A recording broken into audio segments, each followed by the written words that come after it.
আসসালামু আলাইকুম গাইস, আমরা বন্ধুরা মিলে যাচ্ছি আজকে জলকুঠিরে। জলকুঠিরে এই জায়গাটার নাম দেওয়ার কারণ জলের ওপর বা পানির ওপরে ছোট ছোট রেস্টুরেন্ট করা।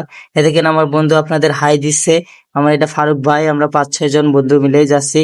আপনার গাজীপুরে এসে সখীপুরে এসে যদি বলেন যে আমরা জলকুটে যাবো আপনাদের যে কোনো ইজি বাইক নিয়ে যাবে। এখান থেকে 30 টাকা ভাড়া নেবে এক একজনের। এখানে সুন্দর পরিবেশ, আপনার ঢাকা শহর থেকে একটু ভিতরে আসলেই যে গ্রামীণ পরিবেশ, গ্রামের মতন একটা পরিবেশ এবং সবুজে সবুজময়। এভাবে আমরা দেখেন সুন্দর পরিবেশ, এভাবে আপনারা জলকুটির যাবেন। যাওয়ার পরে দেখেন ফাইনালি আমরা চলে এসেছি জলকুটির সব বন্ধুরা একসাথে, সব বন্ধুগুলো একসাথে আছে, এই যে দেখতে পাচ্ছেন। এতে আমার বড় ভাই ফারুক ভাইও সাথে আছে। সে ব্যক্তি অনেক ভাব আর কি স্টাইলিশ, দেখেন কিভাবে স্টাইল দিচ্ছে চুলগুলোতে।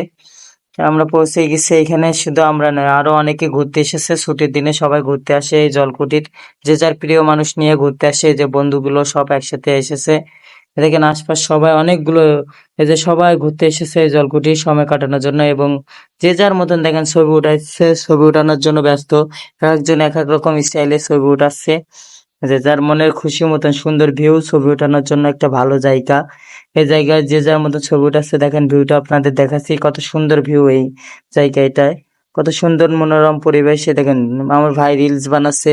তাছাড়া আর এক বন্ধু রিলস বানাচ্ছে, টিকটক ভিডিও বানাচ্ছে। টিকটক রিলস বানানোর জন্য এই যে টিকটক রিলস বানাচ্ছে আমার ভাই। সবাই মিলে টিকটক ভিডিও এবং ছবি উঠালো পর্যাপ্ত পরিমাণে। এখন এই যে টিকটক রিলস চলছে, এই যে আমি আবার ওকে মেরে চলে আসলাম ক্যামেরার সামনে। ক্যামেরা দেখলে কান্না আসতে মন চাই, দেখেন একটু এসে ভাব নিলাম। এই যে ভাইরাল রিলস বানানো শেষে আমরা একটু বসলাম। সন্ধ্যা হয়ে গেছে, এইগুলো করতে করতে সন্ধ্যা হয়ে গেছে। আমরা এখন এসি রেস্টুরেন্টে বসি, বসার পরে কিছু অর্ডার দিছি।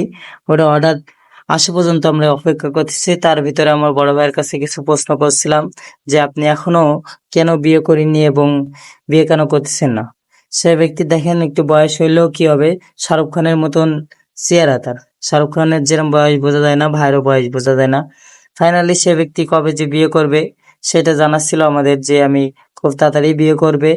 বললো যে বিয়ে করলেই যে জবটা করে, সে জবে নাকি তার সাংসারিক অবস্থা বা চালাইতে সমস্যা হয়ে যাবে। এই বিভিন্ন ধরনের কথা বললাম, আড্ডা দিলাম। দেওয়ার পরে আমরা ফাইনালি এখন ভিডিও শেষ করে কামব্যাক করবো আবার আমাদের জায়গায়। আপনারা অবশ্যই জলকুটি ঘুরতে আসবেন, এভাবে এসে মজা করবেন। সুন্দর একটা পরিবেশ, ভিউটা তো দেখে বুঝতে পারছেন এখানে অনেক সুন্দর। আমরা কামব্যাক করার সময় দেখলাম এক মামা ছোট বাচ্চাদের এই খেলনা নিয়ে যাচ্ছে মনের আনন্দে, কত সুখে, কত সুখ তার মনে।